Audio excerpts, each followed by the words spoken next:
last week on Legally Kidnapped.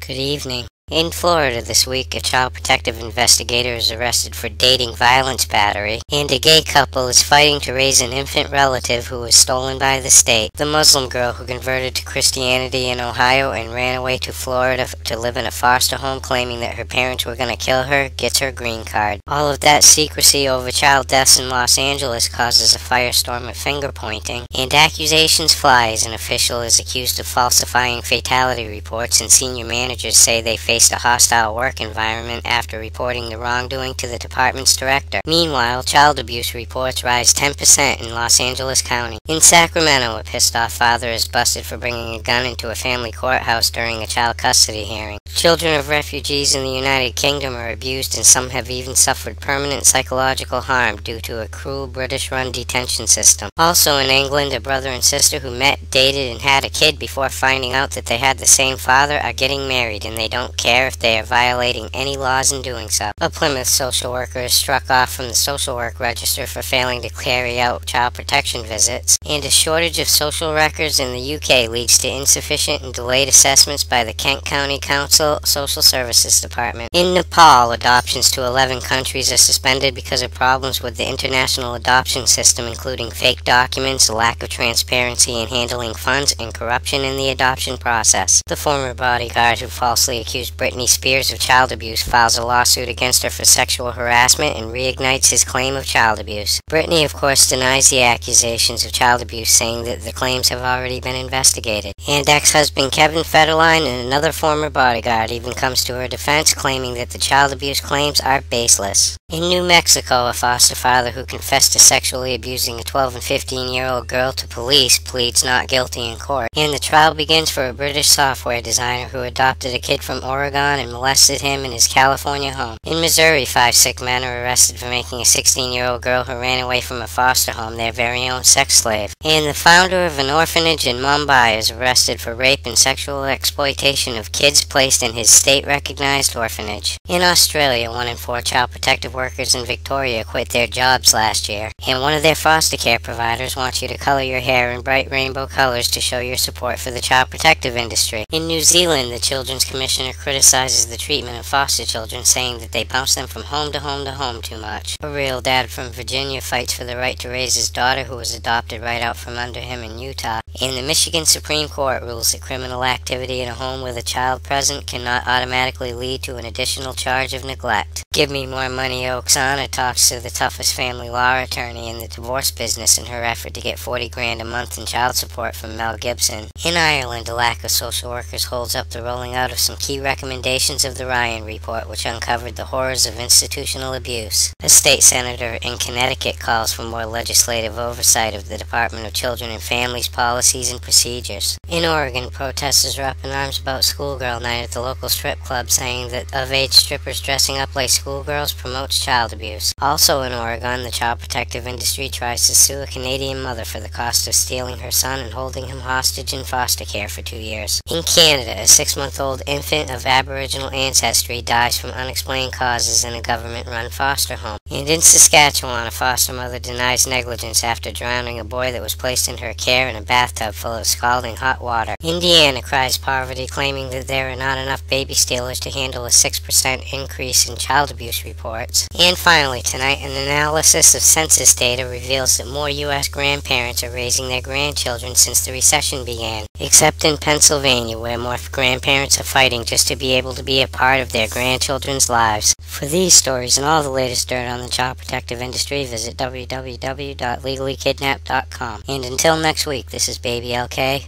over and out.